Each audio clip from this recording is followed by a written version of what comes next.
नमस्कार दोस्तों, एक बार फिर से स्वागत है आप सभी लोगों का हमारी ऑनलाइन क्लास में। ये सेकंड क्लास है, आदिकालीन साहित्य की प्रमुख प्रवृत्तियां हमारा चैप्टर है और उस चैप्टर के हम यहाँ प्रश्नोत्तरी 2 लेकर आए हैं। इससे पहले हमने प्रश्नोत्तरी 1 देखी थी जिसमें हमने लगभग 32-34 क्वेश्चन देखे थे। तो दोस्तों ये उन्हीं क्वेश्चन के आगे से क्वेश्चन हम लेकर आ रहे हैं अपनी दूसरी यूनिट, जो हमारा दूसरा यूनिट है आदिकालीन साहित्य की प्रमुख प्रवृत्तियाँ।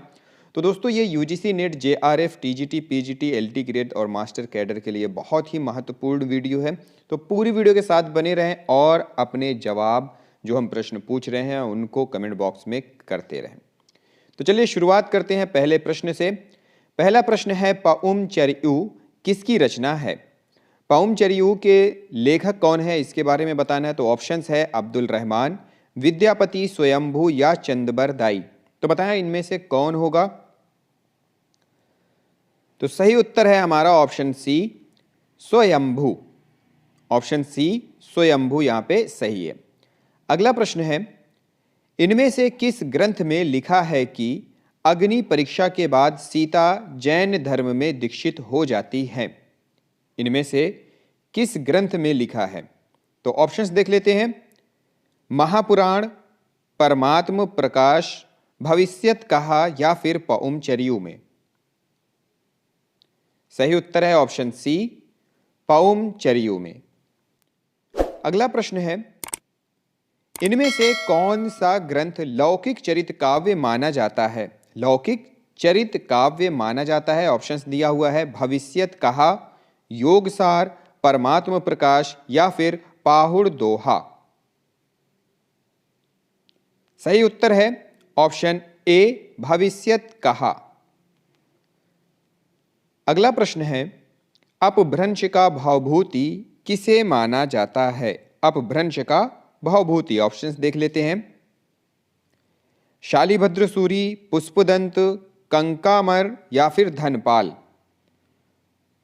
तो सही उत्तर है ऑप्शन बी, पुष्पदंत को अपभ्रंश का भावभूति कहा जाता है। ऑप्शन बी यहां पे सही है। अगला प्रश्न है, निम्नलिखित में से कौन सी रचना पुष्पदंत की नहीं है? इनमें से कौन सी रचना है जो पुष्पदंत की नहीं है? ऑप्शंस देख लेते हैं। महापुराण, जयकुमार चरियू, जसहर चरियू या पाउम चरियू। तो इनमें से कौन सी रचना है जो पुष्पदंत की नहीं है? तो सही उत्तर है पाउम चरियू। पाउम चरियू ऑप्शन डी यहां पे है, जो कि पुष्पदंत की रचना नहीं है, जबकि पाउम चरियू किसकी रचना है? स्वयंभू की। अगला प्रश्न है, कौन सी रचना स्वयंभू की नहीं है? नीचे ऑप्शंस दिया हुआ है, पाउम चरियू, रिठ्ठणेमि चरियू, स्वयंभू छंद या फिर महापुराण। तो इनमें से कौन सा ऑप्शन सही होगा? कौन सा ऑप्शन सही होगा? महापुराण। तो महापुराण किसकी है? महापुराण है पुष्पदंत की। तो ऑप्शन डी यहां पे क्या है? सही है। ऑप्शन डी यहां पे ऑप्शन सही होगा। ये स्वयंभू की नहीं है, बल्कि महापुराण जो है वो पुष्पदंत की रचना है। अगला प्रश्न है, खड़ी बोली में सबसे पहले काव्य सृजन करने वाले कवि कौन हैं? ऑप्शंस देखते हैं। अमीर खुसरो, सूरदास, तुलसीदास या फिर इनमें से कोई नहीं। खड़ी बोली की बात हो रही है, तो खड़ी बोली की जहां बात होती है वहां पे नाम आता है अमीर खुसरो का। ऑप्शन ए यहाँ पे सही है। अमीर खुसरो ने सबसे पहले काव्य सृजन किया था, किसमें? खड़ी बोली में। और इन्होंने इस भाषा का जो नाम दिया था, हिंदवी नाम से उल्लेख किया था।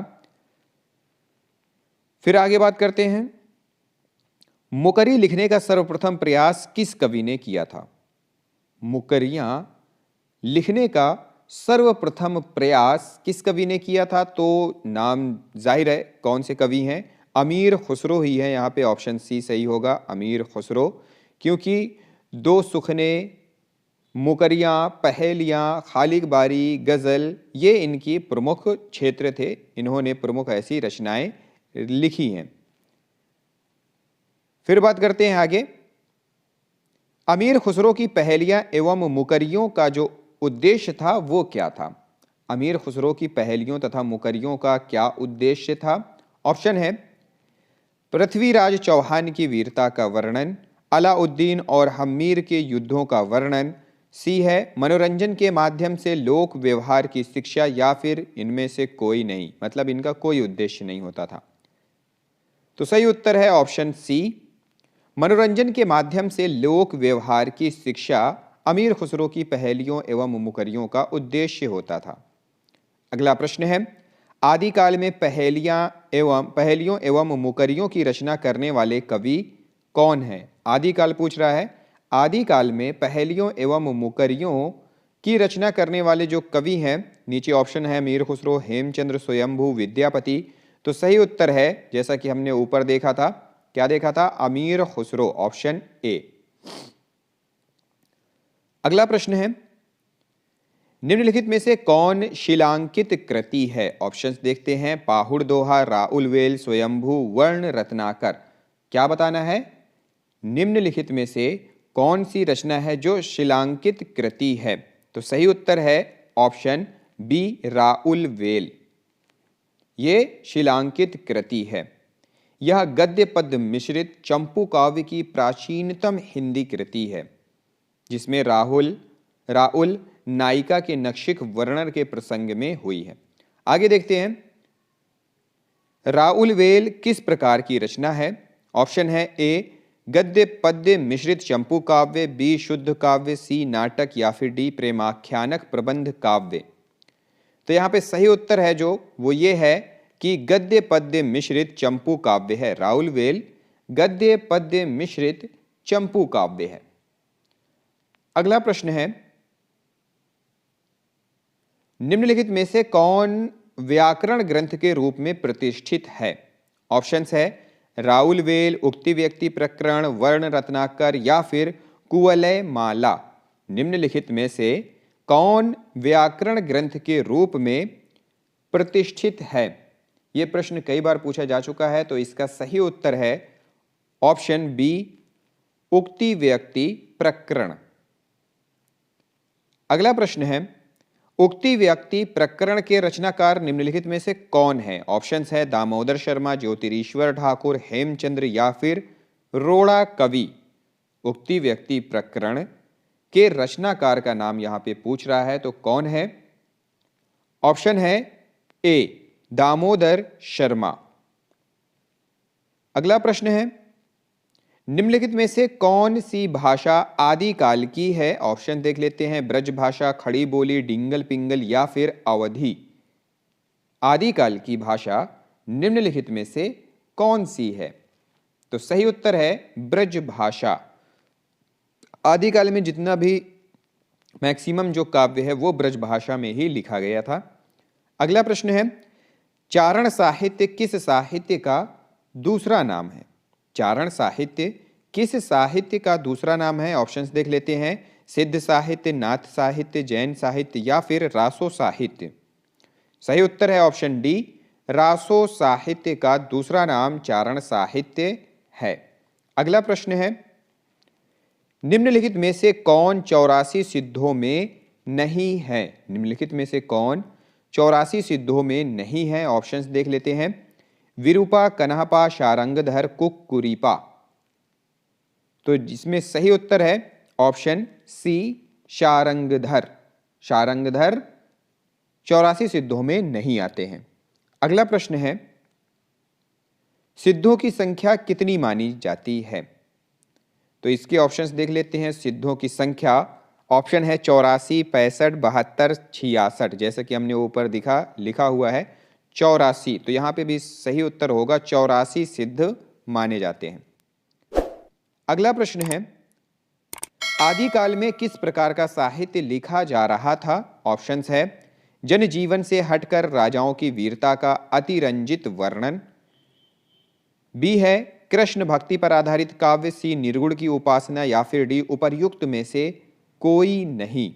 तो किस प्रकार का साहित्य लिखा जा रहा था? इसका सही उत्तर है ऑप्शन ए, जनजीवन से हटकर राजाओं की वीरता का अतिरंजित वर्णन। ऑप्शन ए यहां पे सही है। अगला प्रश्न है, रासो ग्रंथ किस भाषा में लिखे गए थे? ऑप्शंस देखते हैं।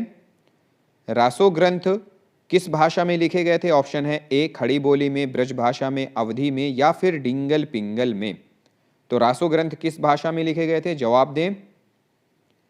सही उत्तर है ब्रज भाषा में। अगला प्रश्न है, वीरगाथा कालीन रासो काव्यों में निम्नलिखित में से किस विषय का वर्णन है?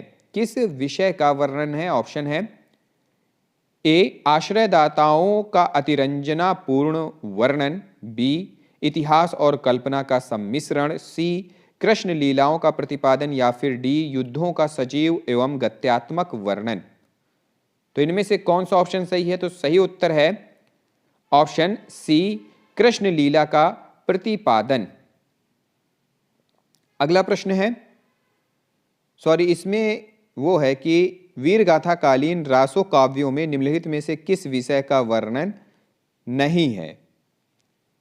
तो नहीं में आएगा कृष्ण लीला का प्रतिपादन, जबकि इस काल की जो रचनाएं थी वो राजाओं आश्रयदाताओं को बढ़ा चढ़ाकर उनका युद्धों का वर्णन करते थे, इतिहास और कल्पना को सम्मिश्रण करके वो करते थे, युद्ध जब होते थे उनका सजीव चित्रण यहाँ पे किया जाता था, गत्यात्मक रूप में सजीव वर्णन किया जाता था।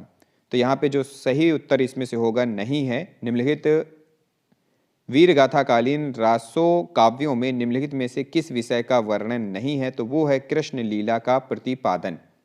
अगला प्रश्न है, हिंदी साहित्य के 700 से 1400 ईस्वी के कालखंड को ग्रियर्सन ने क्या नाम दिया है? ऑप्शंस है संधि काल, प्रारंभिक काल, चारण काल या फिर अपभ्रंश काल। सही उत्तर है ऑप्शन सी चारण काल। चारण काल कहा है किसने? ग्रियर्सन जी ने। अगला प्रश्न है, बीसल देव रासों में किस शैली का प्रयोग हुआ है? बीसल देव रासों की शैली बताना है यहाँ पे। ऑप्शंस है श्रृंगारिक, आख्यान, गेय या फिर प्रबंध। सही उत्तर है ऑप्शन सी गेय। बीसल देव रासो मूलतः गेय काव्य था। ठीक है। अगला प्रश्न है, बीसल देव रासो के रचनाकार कौन है? ऑप्शंस दिए हुए हैं नरपति नाला, चंदबरदाई, धनपाल या फिर जगनिक। बीसल देव रासो के रचनाकार का नाम है नरपति नाला, ऑप्शन ए। अगला प्रश्न है, बीसल देव रासो में बीसल देव की पत्नी कौन है? यह प्रश्न कई बार पूछा गया है। ऑप्शन है राजमती, रूपमती, नागमती या फिर ऑप्शन डी ज्ञानमती। तो इनमें से बीसल देव रासो में बीसल देव की पत्नी कौन है? तो सही उत्तर है राजमती, ऑप्शन ए। अगला प्रश्न है, निम्नलिखित में से कौन सा काव्य एक प्रेम काव्य या श्रृंगार काव्य है? ऑप्शन है ए बीसल देव रासो, बी परमाल रासो, सी पृथ्वीराज रासो या फिर डी जय मयंक जस चंद्रिका। तो इनमें से कौन सा काव्य है जो कि एक प्रेम काव्य या श्रृंगार काव्य है? तो सही उत्तर है ऑप्शन ए बीसल देव रासो। अगला प्रश्न है, निम्नलिखित में से किस रासो काव्य का मूल वर्ण विषय वीर रस ना होकर श्रृंगार रस है? ऑप्शन है ए खुमान रासो, पृथ्वीराज रासो, बीसल देव रासो या फिर परमाल रासो। इनमें से किस रासो काव्य का मूल वर्ण विषय वीर रस ना होकर श्रृंगार रस है? सही उत्तर है ऑप्शन सी बीसल देव रासो। अगला प्रश्न है, राजमती से रूठकर बीसल देव कहां चला गया था? राजमती से जब बीसल देव रूठा था तो वह कहां चला गया था? ऑप्शंस है कर्नाटक, उड़ीसा, तमिलनाडु या फिर आंध्रा। सही उत्तर है ऑप्शन बी उड़ीसा। बीसल देव राजमती से रूठकर उड़ीसा चला गया था, ऑप्शन बी। अगला प्रश्न है, किस रासो ग्रंथ को आल्हा खंड के नाम से भी जाना जाता है? किस रासो ग्रंथ को? ऑप्शंस देख लेते हैं। चंदबरदाई का पृथ्वीराज रासो, बी नरपति नालाह का बीसल देव रासो, सी जगनिक का परमाल रासो या फिर डी दलपति विजय का खुमान रासो। तो इनमें से किस रासो ग्रंथ को आल्हा खंड भी कहा जाता है? तो सही उत्तर है ऑप्शन सी जगनिक कृत परमाल रासो। अगला प्रश्न है, उत्तर प्रदेश में आल्हा खंड के नाम से कौन सा काव्य प्रचलित है? ऑप्शन है हमीर रासो, परमाल रासो, पृथ्वीराज रासो या फिर खुमान रासो। उत्तर प्रदेश की बात हो रही है यहाँ पे। तो उत्तर प्रदेश में आल्हा खंड के नाम से कौन सा काव्य प्रचलित है? तो सही उत्तर है परमाल रासो। अगला प्रश्न है, आल्हा और ऊदल के चरित्र को वीर गाथात्मक काव्य के रूप में रचने वाले कवि निम्नलिखित में से कौन हैं? ऑप्शंस दिया हुआ है भट्ट केदार, श्रीधर, जगनिक या चंदबरदाई। तो सही उत्तर है ऑप्शन सी जगनिक। अगला प्रश्न है, आल्हा और ऊदल दो वीर सरदारों की वीरतापूर्ण लड़ाइयों का वर्णन मिलता है। किसमें मिलता है? आल्हा और ऊदल नामक दो वीर सरदारों की वीरतापूर्ण लड़ाइयों का वर्णन किसमें मिलता है? ऑप्शन है ए परमाल रासों में, पृथ्वीराज रासों में, खुमान रासों में या फिर ऑप्शन डी हमीर रासों में। तो सही उत्तर है ऑप्शन ए परमाल रासों में। अगला प्रश्न है, आल्हा और ऊदल किस राजा के सामंत थे? यह प्रश्न भी कई बार पूछा गया है। आल्हा और ऊदल किस राजा के सामंत थे? ऑप्शंस है परमाल, जगनिक, कीर्तिदत्त या फिर औरंगजेब। तो सही उत्तर है ऑप्शन ए परमाल। अगला प्रश्न है, 12 बरस लय कूकर जिए और 13 लय जिए सियार, बरिस 18 छत्री जिए आगे जीवन को धिक्कार। यह पंक्ति किस विधा की रचना है? ऑप्शंस देख लेते हैं सोहर, कजली, बिरा या फिर आल्हा। तो सही उत्तर है ऑप्शन डी आल्हा। उपर्युक्त पंक्ति जो है वो जगनिक रचित परमाल रासों से ली गई है और ये आल्हा विधा की पंक्तियां हैं। अगला प्रश्न है, वीर गाथा काल के प्रसिद्ध प्रबंध काव्य का नाम बताइए। वीर गाथा काल के प्रसिद्ध प्रबंध काव्य का नाम यहां पे पूछ रहा है। ऑप्शन है पद्मावत, पृथ्वीराज रासो, कामायनी, रामचरित मानस। तो सही उत्तर है ऑप्शन बी पृथ्वीराज रासो। अगला प्रश्न है, रामचंद्र शुक्ल के अनुसार हिंदी का प्रथम महाकवि कौन है? ऑप्शंस देखते हैं विद्यापति, गोरखनाथ, चंदबरदाई या फिर अमीर खुसरो। महाकवि पूछ रहा है। तो जब महाकाव्य आचार्य रामचंद्र शुक्ल के अनुसार पृथ्वीराज रासो है तो उसके रचनाकार चंदबरदाई भी प्रथम महाकवि ही होंगे। तो यहां पे ऑप्शन सी सही है। अगला प्रश्न है, पृथ्वीराज रासो के रचनाकार कौन है?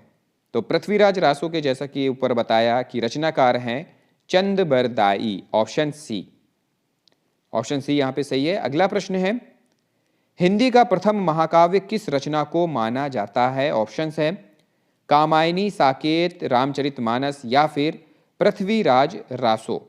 प्रश्न पूछ रहा है हिंदी का प्रथम महाकाव्य किस रचना को माना जाता है? तो यहां पे जब अभी अपन ने ऊपर देखा पृथ्वीराज रासो को। Option D. अगला प्रश्न है, पृथ्वीराज किसके प्रति अनुरक्त थे? ऑप्शन है पद्मिनी, कमलिनी, संयोगिता या फिर चंद्रिका। तो इनमें से बताएं कौन सा ऑप्शन सही होगा। पृथ्वीराज किसके प्रति अनुरक्त थे? तो सही उत्तर है ऑप्शन सी संयोगिता के। अगला प्रश्न है, पृथ्वीराज रासो में पृथ्वीराज के पिता कौन थे? नाम बताना है। ऑप्शन है राजेश्वर, सोमेश्वर, समर सिंह या फिर अनंगपाल। तो इनमें से कौन सा ऑप्शन सही है? तो सही उत्तर है ऑप्शन बी सोमेश्वर। अगला प्रश्न है, खुमान रासो के रचनाकार निम्नलिखित में से कौन है? किसमें? खुमान रासों के रचनाकार पूछ रहा है। ऑप्शंस देख लेते हैं। जगनिक, नरपति नाला, चंदबरदाई, दलपति विजय। तो इनमें से खुमान रासों के रचनाकार कौन है? सही उत्तर है दलपति विजय, ऑप्शन डी। अगला प्रश्न है, निम्न में से आदिकाल हिंदी काव्य धारा में उपलब्ध नहीं है। निम्नलिखित में से कौन आदिकाल के हिंदी काव्य धारा में उपलब्ध नहीं है? ऑप्शन है जैन साहित्य, सिद्ध साहित्य, चंदबरदाई या फिर नाथ साहित्य। कौन कौन सा है जो कि आदिकालीन हिंदी काव्य धारा में उपलब्ध नहीं है? आदिकालीन हिंदी काव्य धारा में जो उपलब्ध नहीं है वो है, यहाँ पे एक्चुअली चंदबरदाई आ गया है, यहाँ पे क्या होना चाहिए? सिख साहित्य। तो वही है जो कि उपलब्ध नहीं है, सिख साहित्य। बाकी जैन साहित्य, सिद्ध साहित्य और नाथ साहित्य वो उपलब्ध है, पर सिख साहित्य जो है वो उपलब्ध नहीं है। तो यहाँ पे चंदबरदाई आ गया, चंदबरदाई की जगह होगा सिख साहित्य। तो ऑप्शन सी यहाँ पे हमारा सही हो जाएगा। अगला प्रश्न है, संवत 1050 से लेकर के 1375 तक की कालावधि में लिखे गए हिंदी साहित्य का वीर गाथा काल के रूप में नामकरण किसने किया था? ऑप्शंस देख लेते हैं। डॉक्टर रामकुमार वर्मा, आचार्य रामचंद्र शुक्ल, हजारी प्रसाद द्विवेदी या फिर डॉक्टर नागेंद्र। तो इनमें से कौन सा ऑप्शन सही होगा? तो जो ऑप्शन सही है वो है आचार्य रामचंद्र शुक्ल के अनुसार 1050 से संवत 1375 तक की जो कालावधि है वो वीर गाथा काल के रूप में नामकरण की गई थी। अगला प्रश्न है, निम्नलिखित में से कौन सी रचना वीर गाथा काल की रचना नहीं है? निम्न में से कौन सी रचना है जो वीर गाथा काल की रचना नहीं है? ऑप्शन है संदेश राशक, संदेश रासक, जय मयंक जसचंद्रिका, आल्हाखंड या फिर भक्तमाल। तो सही उत्तर है ऑप्शन डी, भक्तमाल वीर गाथा काल की रचना नहीं है। नाभादास भक्तमाल के कवि थे और जो भक्तमाल है इस पर प्रियादास जी ने एक टीका लिखी थी, भक्तमाल की टीका 1712 ईस्वी में। ठीक है, अगला प्रश्न है, इनमें से कौन सा कवि आदिकाल का नहीं है? ऑप्शंस दिया हुआ है चंदबरदाई, जगनिक, नाभादास या फिर दलपति विजय। तो सही उत्तर यहां पे दिया हुआ है option C, option C Nabhadas. Nabhadas भक्ति काल के सगुण भक्ति काव्य धारा के कवि हैं। ओके, आगे प्रश्न है, निम्न में से कौन सी रचना आदिकाल की है? पूछ रहा है निम्न में से कौन सी रचना आदिकाल की है? सूरसागर, विद्यापति पदावली, बीजक या फिर भ्रमर गीत। तो सही उत्तर है विद्यापति पदावली। किसकी रचना है? आदिकाल की रचना है जो कि विद्यापति द्वारा रचित है। अगला प्रश्न है, आदिकालीन साहित्य का प्रमुख रस कौन सा है? आदिकालीन साहित्य का प्रमुख रस कौन सा है? ऑप्शन है शांत, हास्य, करुण या फिर वीर। तो सही उत्तर है ऑप्शन डी, वीर, क्योंकि इसमें जितनी भी रचनाएं होती थी वो वीरता पर आधारित होती थी। अगला प्रश्न है, विद्यापति ने कुल कितने ग्रंथों की रचना की है? ऑप्शंस दिया हुआ है, देख लेते हैं। 10, 12, 16 या फिर 14। तो सही उत्तर है विद्यापति ने लगभग 14 ग्रंथों की रचना की है। अगला प्रश्न है, विद्यापति के पद किस भाषा में मिलते हैं? ऑप्शन है पहाड़ी, मैथिली, अवधी या फिर पिंगल। तो सही उत्तर है ऑप्शन बी, मैथिली। मैथिली में इनकी रचनाएं, इनके ग्रंथ मिलते हैं। अगला प्रश्न है, विद्यापति की ऐसी कौन सी रचना है जो अभी तक प्रकाशित नहीं हुई है? यह प्रश्न कई बार पूछा गया है कि विद्यापति जी की ऐसी कौन सी रचना है जो अभी तक प्रकाशित नहीं हुई है? कीर्तिलता, कीर्ति पताका, पदावली या फिर इनमें से कोई नहीं। तो सही उत्तर है ऑप्शन बी, कीर्ति पताका। अगला प्रश्न है, विद्यापति निम्न में से किस रचना के आधार पर मैथिल कोकिल कहलाए?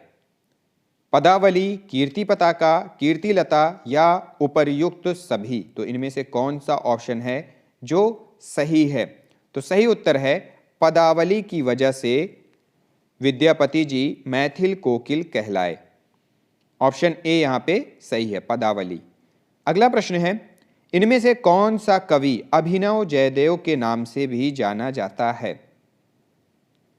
कौन सा कवि है जिसे अभिनव जयदेव की उपाधि से भी पुकारा गया है? ऑप्शन है ए विद्यापति, सूरदास, नंददास या फिर कुंभन दास। तो इनमें से कौन सा कवि है जिसे अभिनव जयदेव के नाम से भी जाना जाता है? तो अभिनव जयदेव के नाम से जो जाने जाते हैं वो हैं विद्यापति। Option A. विद्यापति को अभिनव जयदेव की उपाधि किसने दी थी, ये भी प्रश्न पूछा जाता है। तो अभिनव जयदेव की जो उपाधि दी थी वो ओइनवार के महाराजा शिव सिंह ने दी थी। अगला प्रश्न है, निम्न में से किसका संबंध सिद्ध साहित्य से नहीं है? निम्नलिखित में से किसका संबंध सिद्ध साहित्य से नहीं है? ऑप्शंस देख लेते हैं। सरहपाद, कुक्कुरीपा, शबरपा या फिर गोविंद चंद। तो सही उत्तर है ऑप्शन डी, गोविंद चंद का संबंध किससे नहीं है? सिद्ध साहित्य से नहीं है। अगला प्रश्न है, सरहपाद का संबंध निम्न में से किससे है? ऑप्शंस देख लेते हैं। सरहपाद का संबंध सिद्ध साहित्य से, रासो साहित्य से, नाथ साहित्य से या फिर जैन साहित्य से? तो सही उत्तर है ऑप्शन ए, सिद्ध साहित्य से। अगला प्रश्न है, नाथ पंथ के प्रणेता कौन है? ऑप्शन है आदिनाथ, मच्छंद्रनाथ, गोरखनाथ या फिर चूड़कनाथ। कौन है इनमें से नाथ पंथ के प्रणेता?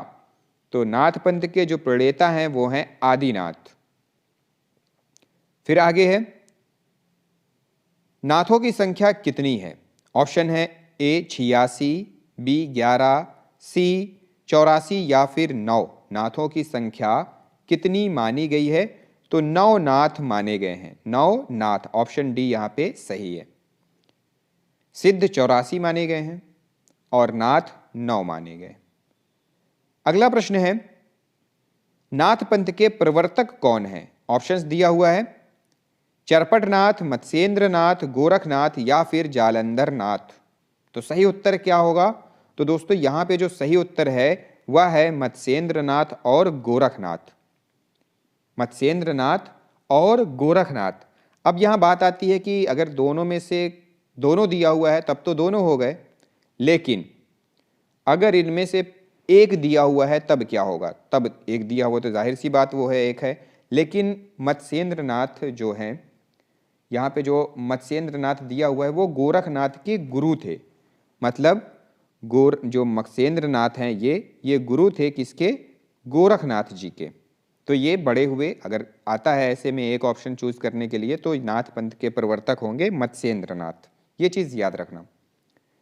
फिर अगला प्रश्न है, नाथ संप्रदाय में हठ योग का अर्थ क्या है? हठ योग का अर्थ नाथ संप्रदाय में क्या है? ऑप्शन है ए कठिन साधना, अडिग योग साधना, हठ पूर्वक योग साधना या फिर हा का अर्थ है सूर्य और ठा का अर्थ है चंद्र, दोनों का योग। तो सही उत्तर है ऑप्शन डी, हा का अर्थ सूर्य और ठा का अर्थ चंद्र, दोनों का योग यहाँ पे हठ योग कहलाता है, हठ योग का अर्थ है। अगला प्रश्न है, हठ योग का उपदेश किसने दिया था? ऑप्शंस देख लेते हैं, गोरखनाथ, गौतम बुद्ध, कबीर या फिर गुरु नानक। तो सही उत्तर है हठ योग का जो उपदेश दिया था वो गोरखनाथ ने दिया था। ऑप्शन ए यहाँ पे सही होगा, ऑप्शन ए गोरखनाथ। अगला प्रश्न है, सिद्धों की साधना में शून्य का पूरक तत्व क्या था? शून्य का पूरक तत्व ऑप्शन है वज्र, अग्नि, चित्र या फिर ज्ञान। तो सही उत्तर है ऑप्शन ए वज्र। अगला प्रश्न है, सिद्ध कवियों द्वारा प्रयुक्त भाषा को क्या कहा जाता है? ऑप्शन है डिंगल, अपभ्रंश, अवहट या फिर संधा? तो सही उत्तर है संधा या साध्या सिद्ध कवियों द्वारा प्रयुक्त भाषा को कहा जाता है। अगला प्रश्न है, रामानुजाचार्य ने किस दर्शन का प्रतिपादन किया था? रामानुजाचार्य ने किस दर्शन का प्रतिपादन किया था? ऑप्शंस देख लेते हैं। अद्वैतवाद, शुद्धाद्वैतवाद, विशिष्टाद्वैतवाद या फिर द्वैतवाद। दोस्तों, अगर आपको इस प्रश्न का जवाब पता है तो आप अपना जवाब कमेंट बॉक्स में कमेंट कर सकते हैं। अगला टॉपिक जो हमारा होगा वो है भक्ति काल। तो आगे हम भक्ति काल के बारे में डिटेल में पढ़ेंगे, उसके बाद हम इसके क्वेश्चन आंसर भी करेंगे। तो दोस्तों, पूरी वीडियो के साथ बने रहें। अगर आपके पिछली वीडियो आपने अभी तक नहीं देखी है तो आप सबसे पहले उन वीडियोस को देखें। आपका सिलेबस यहाँ पे कंप्लीट कराया जाएगा। टीजीटी, पीजीटी हो या फिर यूजीसी नेट हो, एलटी ग्रेड हो या फिर और भी जो परीक्षाएं रीट आ रही हैं, डीएसएसबी के लिए भी कुछ दिनों में आएंगी, मास्टर कैडर भी कुछ दिनों में एग्जाम होने वाला है। तो उन सारी चीज़ों की यहाँ पे अच्छी तैयारी हो जाएगी। आपके पास कोई भी प्रॉब्लम हो तो आप हमारे कॉन्टैक्ट नंबर, व्हाट्सएप नंबर है 7999022618 पे मैसेज कर सकते हैं। और अगर आपको पीडीएफ लेना है तो पेड पीडीएफ हैं, आप उनको पे करके, जो भी चार्ज है पे करके वो पीडीएफ बाय कर सकते हैं। तो दोस्तों, मिलते हैं अगली वीडियो में। हमारा जो टॉपिक है भक्ति काल, उसके साथ इस वीडियो, इस चैनल को और इस जो भी हमारे आप लोग सपोर्ट करते हैं, लाइक, शेयर, चैनल को सब्सक्राइब, उन सभी चीज़ों के लिए आप सभी लोगों का बहुत बहुत धन्यवाद।